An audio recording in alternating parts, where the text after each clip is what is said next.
Welcome to the Commercial Real Estate Show. Thanks for joining us to lead, learn, and laugh. I'm Michael Bull, your host to the world of commercial real estate. How would you like to have a crystal ball to predict the future of commercial real estate? Well, as you may have heard on the show before, we have a crystal ball here, right? Well, the good folks at PwC, they do a great job of studying the factors that impact commercial real estate, and they've just produced a report entitled Real Estate 2020, Building the Future. Of course, there are no warranties expressed or implied with our discussions today, but I think you'll find the possibility of what lies ahead very interesting. Please welcome my guests, Mitch Rochelle and Byron Carlock, both with PwC, joining us on Skype today. Gentlemen, thanks for joining us. Thanks, Michael, for having us. Happy to be here. Well, to get us started here, tell us a little bit about Real Estate 2020. What is the scope and the mission of this report? So we were trying to take some contextual factors to really take a look at where we think the real estate industry is going. And some key takeaways are, number one, that the investable asset base worldwide is growing substantially. Number two, that the dollars to invest in that real estate asset base are also growing exponentially, and we'll try to put that into context for you today. And it's being driven by waves of urbanization as the population continues to move to cities, which are driven by major demographic changes and an emphasis on sustainability and the growth of infrastructure worldwide. So those key takeaways really drive the importance of realizing the continued investment attractiveness of the Western world, but also the tremendous growth in the emerging markets. Okay, and is this full report available to the public? It is. It's on our website, www.pwc.com, okay. Real Estate 2020 and beyond. Okay, and we'll put the link on the show page here so the listeners and viewers can get to it. And you said that you have 6 major takeaways here, and I know takeaway number 1 is about the expansion in the cities, but also says there's going to be some mixed results. What do you guys see there? Sure.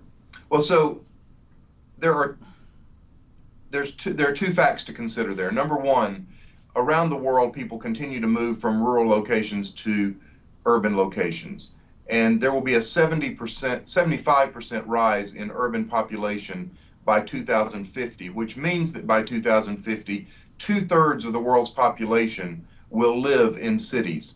In fact, there are going to be 37 megacities around the world, and 12 of them are going to be in the emerging markets. So even the cities that we deem as major in the Western world may see some contraction compared to the growth that we're seeing in cities elsewhere. And one thing I'd add there is when you look at the globe and you look at where cities exist today. So, and one of the benefits of having teenage children that I help with homework is I'm refreshed in a lot of things from algebra to world civilizations. But if you look at the globe, cities were established 3,000 years ago because they were near a major transportation hub, which was a port and an ocean. So some of the growth in the 12 megacities that Byron talks about, many of which will be in sub-Saharan Africa, are completely landlocked. And the transportation hub in this century involves air and not water. So, and we'll talk about resource scarcity later, but if an area has fresh running water and the right climate, it can be inhabited as a city, even if it's an area today which is largely uninhabited and largely rural. Well said. And in addition, you look at the central planning governments like China that are building new cities and literally moving 1.5 million residents a month into those cities. And so they're changing the landscape of their own country via rural to urbanization through cities that they have developed for that purpose. In addition, you see other governments trying to create these, quote, cities of the future, like what's happening in Abu Dhabi with Mascar, in South Korea, Kazakhstan. They are all trying to create what they deem to be the cities of the future to make their important urban hubs relevant to their own societies and in the global economy.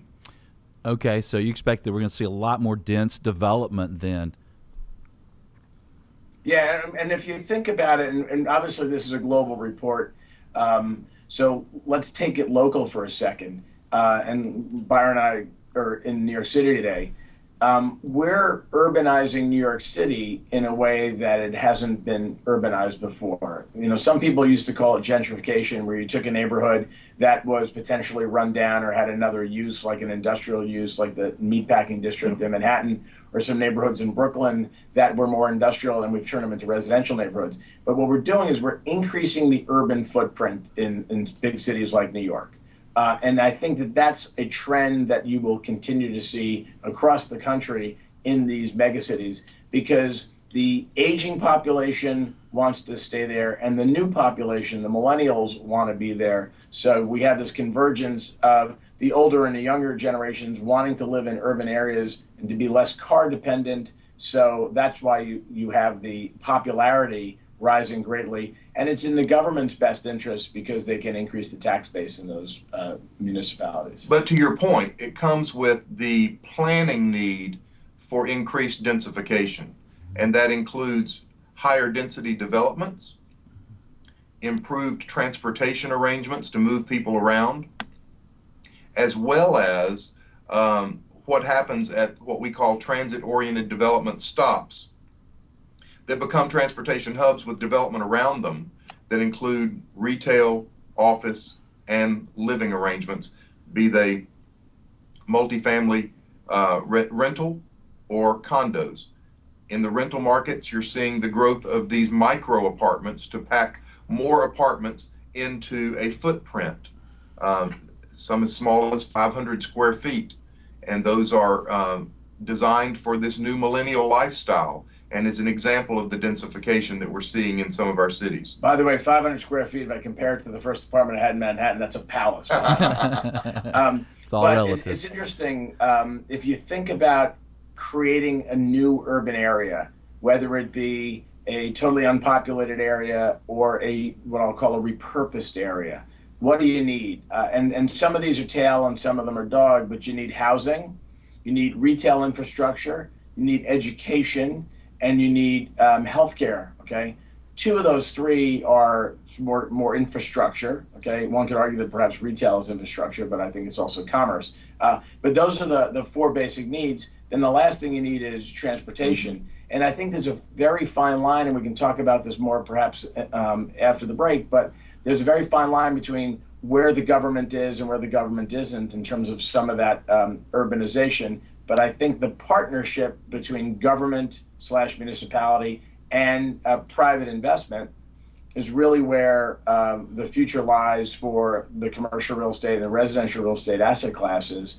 And we talked about the growth in investable capital. That's investable capital is going to come in sort of both public and private sector. Right.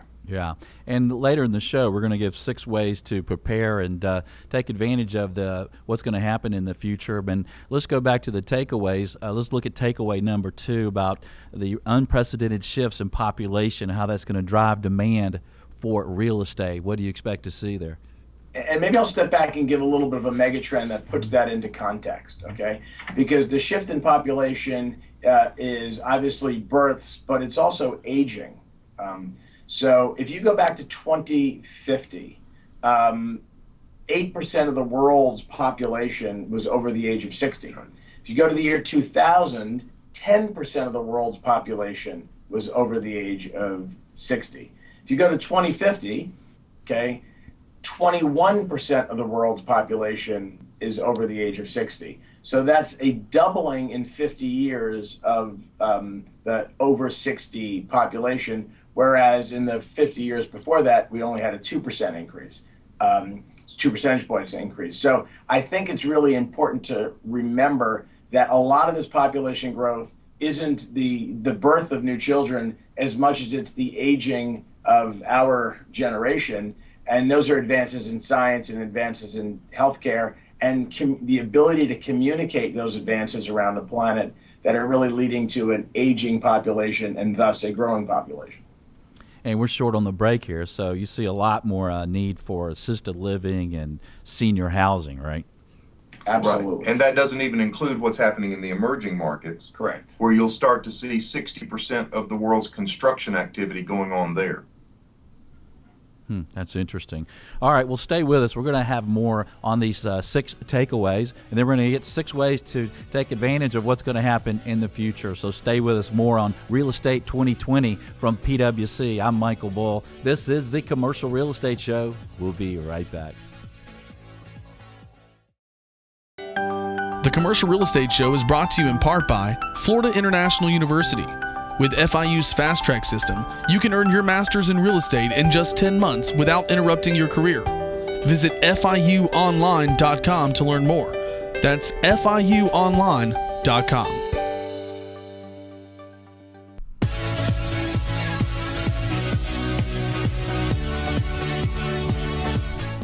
Welcome back. I'm Michael Bull, and this is the Commercial Real Estate Show. Today we're talking with Mitch Rochelle and Byron Carlock about Real Estate 2020, and we're going over first to start the show here with the 6 takeaways from this report that's pretty much predicting the future of real estate in 2020 and beyond.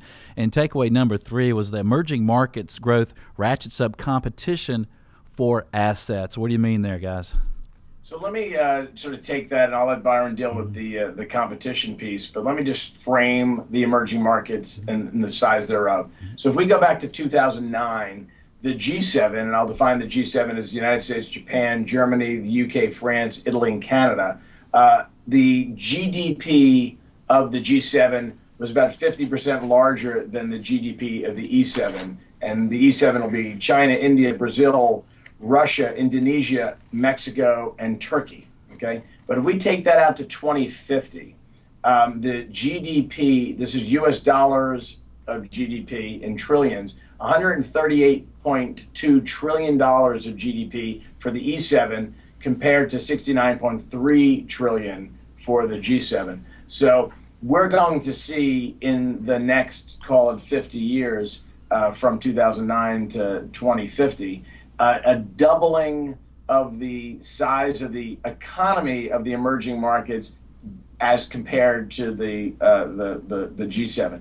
And what's interesting is you talk about emerging markets today, and it's all over the news because of some hiccups in some markets around the country, the world rather, and how our equity markets are dealing it. And then there's a current news story every day about what's going on in Russia and some former Russian republics. But you have to really have some historical perspective around that and look at this over time. But those emerging markets have much faster growing economies than the United States. The GDP growth in emerging markets, in some cases in many of the past years, has been triple digit. The GDP in China has a 7 handle on it. We'd love to have a 3 handle on our GDP growth in the United States. So if you just do the math and predict that forward, you're going to see a growth in the economy of emerging markets at a rate that outstrips the G7, but then the size of those economies will dwarf ours. Well, in fact, of the emerging market economies that you listed, the top 5 economies in the world in 2020 will be emerging market economies. And that's something we are not trained to think of in our G8 world. We think that the G8 maintains that position, and that is not the case based on growth rates. Other fun facts to consider is, like I mentioned a moment ago, by 2025, 60% of the world's construction activity will be going on in the emerging markets. A sub-fact of that is to think about a country like Nigeria that's experiencing tremendous population growth along with urbanization and using its national resources in oil and gas to fund that. But Nigeria alone as a country, to satisfy its housing needs 20 million houses. So you think about the magnitude of emerging markets construction compared to today. As we live and think and invest in our G8 world, it's really happening elsewhere. And one of the interesting things I get a lot speaking about these trends or the research we do that you've covered so well in the past, emerging trends in real estate, is this paranoia, if you will, around foreign investment in U.S. real estate. Right. And a lot of that foreign investment is coming from these emerging markets, and those markets taking that wealth that's being created because of the growth in those economies and investing in the United States. So again, a little bit of historical perspective around that. If you look at our country, which is less than 300 years old, okay, prior to 1776, we were all foreign owned, okay, but even since then, the fact of the matter is the largest foreign investors in U.S. real estate have been our largest trading partners. Okay, so our largest trading partners today are China, which is part of that E7, okay, and then oil-rich nations that we trade with because we're foreign oil dependent. So if you think about that and play that forward, as these emerging markets continue to grow and their economies grow and become more robust, our trading with those markets is going to become more and more profound, and they're going to be investing in U.S. real estate. And I think some of the play here is for U.S. capital to start investing in some of those countries also, because I think if trading partners investing in one another creates healthier, long-term, sustainable relationships. And these emerging markets, I mean, they provide opportunities, but also some risk, right? Yeah, I think the risk tends to be in the short run as opposed to the long run. So if you just think of the risk-return ratio in any kind of investing, anything that's got a higher coupon has a higher coupon for a reason. So if markets have 12% GDP growth, it's not out of the realm of possibility for there to be a lot of inflation in that economy, or for that economy, said in another way, to overheat.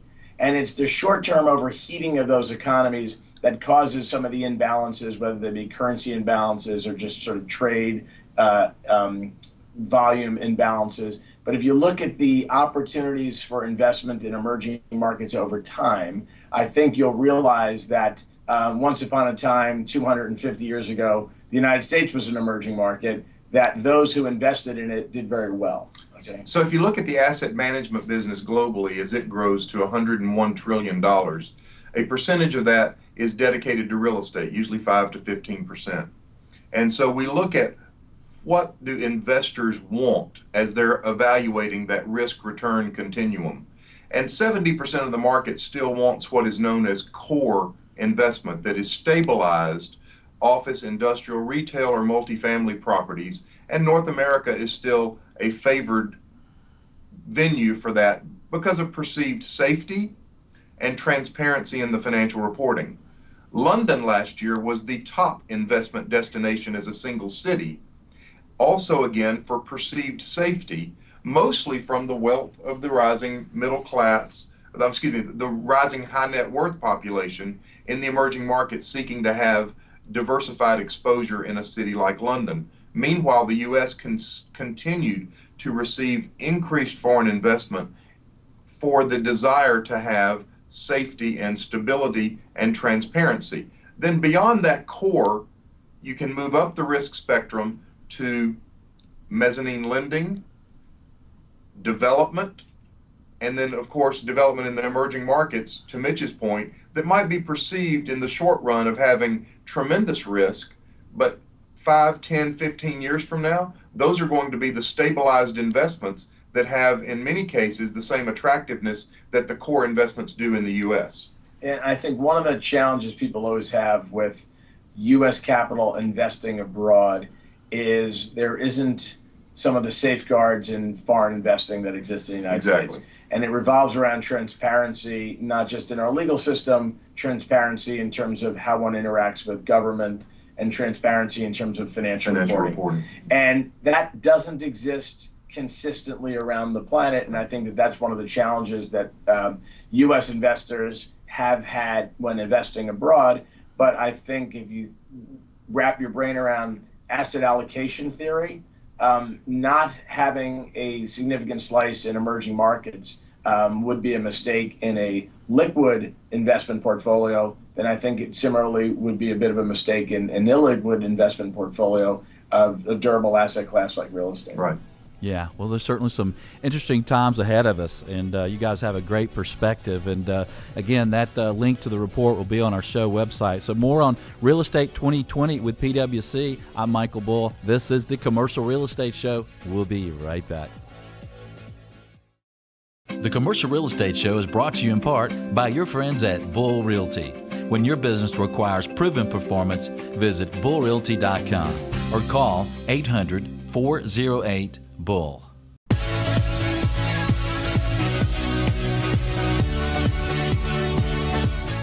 Welcome back. I'm Michael Bull, and this is the Commercial Real Estate Show. Today we're talking with Mitch Rochelle and Brian Carlock about Real Estate 2020, Building the Future, the PwC report.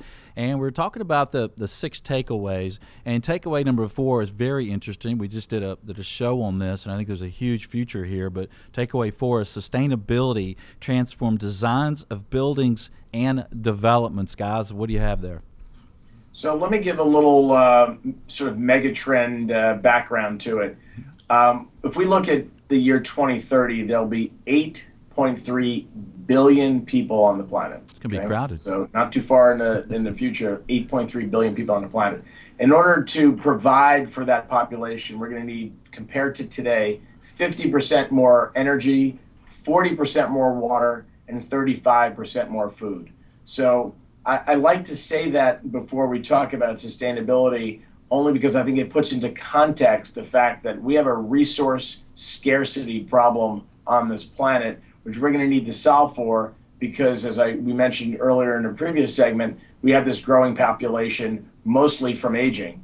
And the aging population tends to be more fragile than the middle of the population cohort. So it's the energy, the food, and the water that are going to be needed. So I think it's going to change who countries trade with, because they're going to trade with those that have the energy, the water, and the food. But it's also going to change how real estate is used. So I'll let Byron sort of talk about the real estate impact. Well, I think we're already seeing it, aren't we, Mitch? We're looking at landlords that are very focused on transforming their existing buildings, and when they build new buildings, making sure that they comply with what's known as LEED certification, or graded by GRESB, which is another grading organization that looks at the sustainability measures of a particular building. In fact, in Europe today, investors require that sustainability audits be done of portfolios to report back to them not only the financial strength of a particular real estate investment, but also the sustainability score that relates to that building's carbon footprint. And so you see buildings much more sensitive to their own recycling programs, access to alternative energy, waterless toilets, improved lighting fixtures, low VOC carpet and paint. We're seeing that as almost a given now in new development as being important.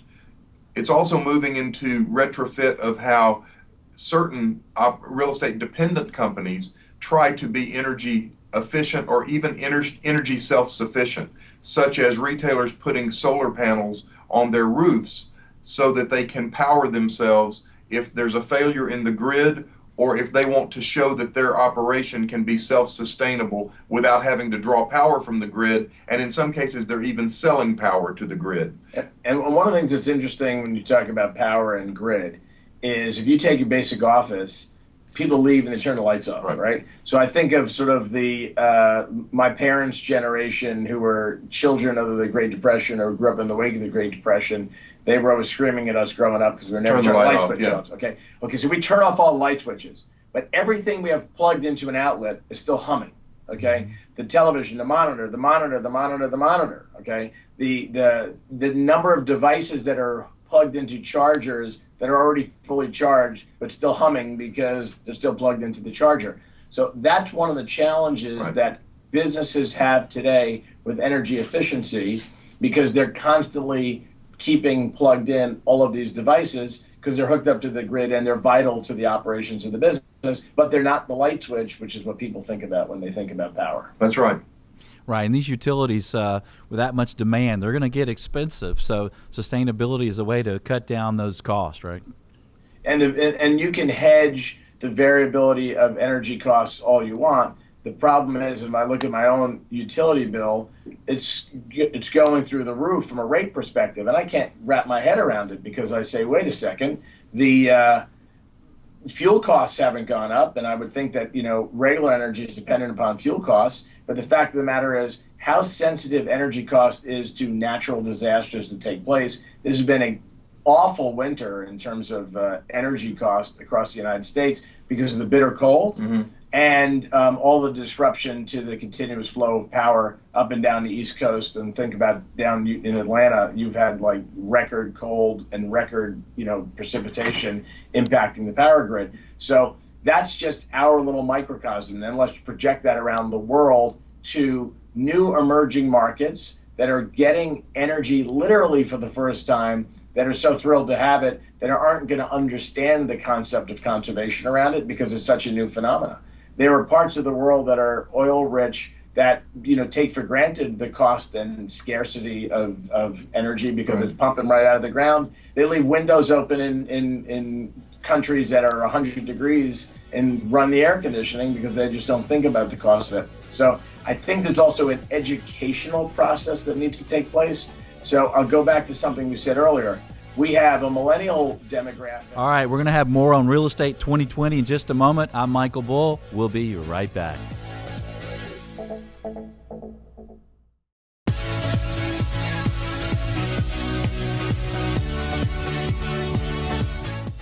Welcome back. I'm Michael Bull, and this is the Commercial Real Estate Show. Thanks for joining us.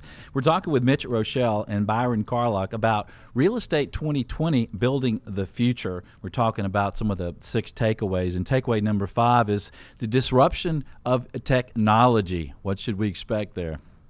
So let me start like I did with the last observation and give you a little bit of data around that. So if you go to 2008, okay, in the year 2008, there was one interconnected device, and I'm going to use a little prop here, okay? There's one interconnected device per person on the planet. But if we go forward to the year 2020, when the population of this planet is 7.6 billion people, we'll have 6.58 interconnected devices per people on the planet.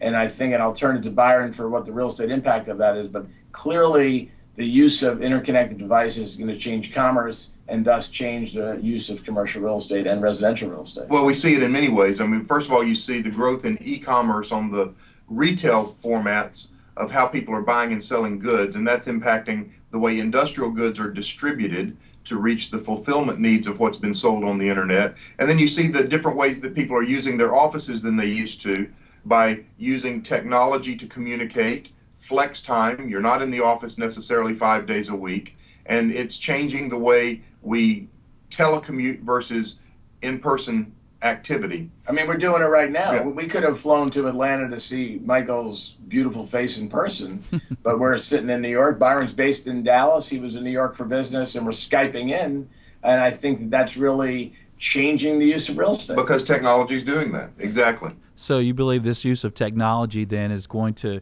reduce the square footage that we need moving forward of retail and office space, relatively speaking? So if we went as low as the office square footage per person that is employed in emerging markets like China and India, for example, that's 50 square feet per person of worker, it would be a dramatic reduction in the way we use space, but it looks like person. Yeah, I think that every country is probably going to be different. Yes. And then the emerging market model is going to be different than the non-emerging market model. I couldn't tell you what happens. I can't tell you what I'm eating for dinner tonight, let alone what. Okay, well, let's look at takeaway number 6. Real estate capital takes financial center stage. So all of these changes in activity look to increase the amount of investable real estate worldwide by 55% against a global assets under management landscape of $101 trillion. So you look at the increase in available real estate for investment along with the acceptability of real estate as a viable alternative investment area, and you see that there will be years of continued vibrant real estate activity, not only domestically, but certainly internationally as we capitalize on this emerging markets growth. So Byron, if I understand that correctly, just based upon the growth of those world economies that we talked about in a previous segment, just that growth alone, which creates a wealth effect around a planet, is going to create that 55% increase. Exactly. Right. So that number could even theoretically be more. higher. It could be higher if an increased allocation went to real estate. And if you look historically at when investors have allocated excess funds to real estate, has typically been in periods of economic expansion. Yes. Right. So just take our country alone. We had a boom in the 80s in the growth of our economy. We disproportionately invested in real estate. We did it for a brief period in the 90s. We certainly did it earlier in the previous decade. All of our booms in commercial real estate and residential real estate and form of housing has always been in periods of economic expansion. And there's another phenomena in this cycle that's especially interesting as we look at the growth of the impact of sovereign wealth funds around the world.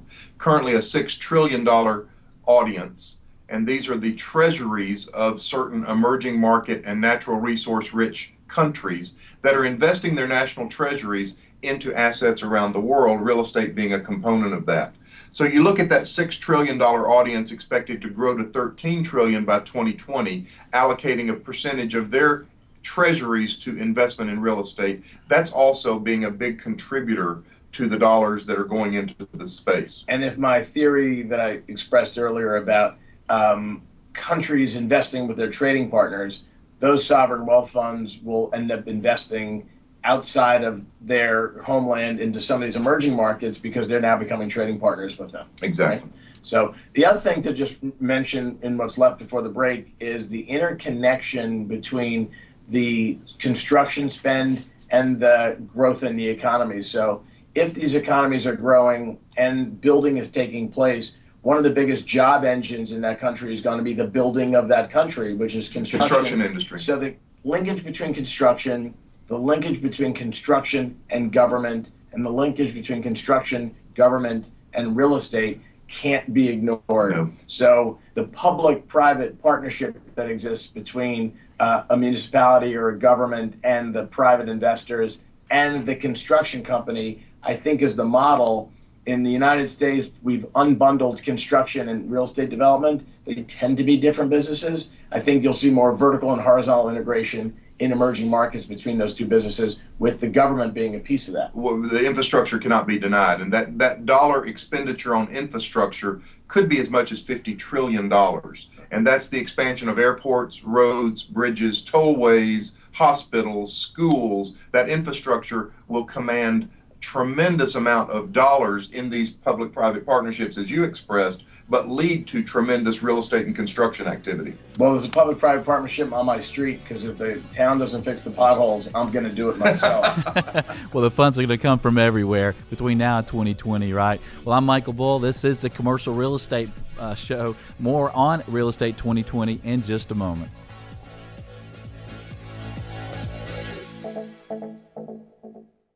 The Commercial Real Estate Show is brought to you in part by France Media.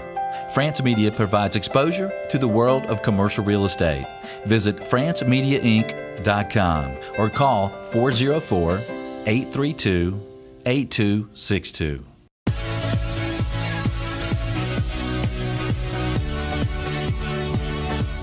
Welcome back. I'm Michael Bull, and this is the Commercial Real Estate Show. We're talking with Mitch Rochelle and Byron Carlick today about Real Estate 2020, building the future, and we talked about some takeaways. Now we're going to share 6 tips to prepare for the future. So what are these 6 tips, guys? Let me run through them quick, and I'll let Byron comment. The first one is think globally. We obviously talked a lot about the planet getting smaller economically, so you have to think globally. Second is understand the underlying economics of cities. So it's not just the city that you're familiar with, it's all cities around the globe, and those new cities are being formed. The next is factor technology and sustainability into your decision-making process and into valuations. You can't forget about either because they're 2 big megatrends. The next is collaboration with governments to enable economic and social progress, and I think we talked a bunch about that, but you really have to focus on that public-private collaboration. The second last, decide where and how you want to compete. I think the backyard that used to think about competing it with maybe across the ocean. And then lastly, I think you have to really assess the opportunities and really reflect on the broader range of risks. I think the traditional thinking around risk reward has changed, and when you're thinking about emerging markets with faster growing economies, I think you really have to figure out what the risks are, where the opportunities are. So I would say that as you evaluate those six, two that really jump out to me is, number one, we cannot ignore the emerging markets because these populations are growing at an unprecedented rate, and they will have a tremendous impact on the world economy, and we can't ignore that sitting in North America. The second is, along that same line, you can't ignore the impact of $40 to $50 trillion of infrastructure investment and the real estate activity and construction activity that comes from that, as you see, as you pointed out earlier, the public-private partnership coming together to build housing, roads, bridges, airports, hospitals, schools to serve these growing populations in the emerging markets. And so as we think about the impact, I'm not sure we have seen this grand a redevelopment of the world or expansion of the world since the Industrial Revolution.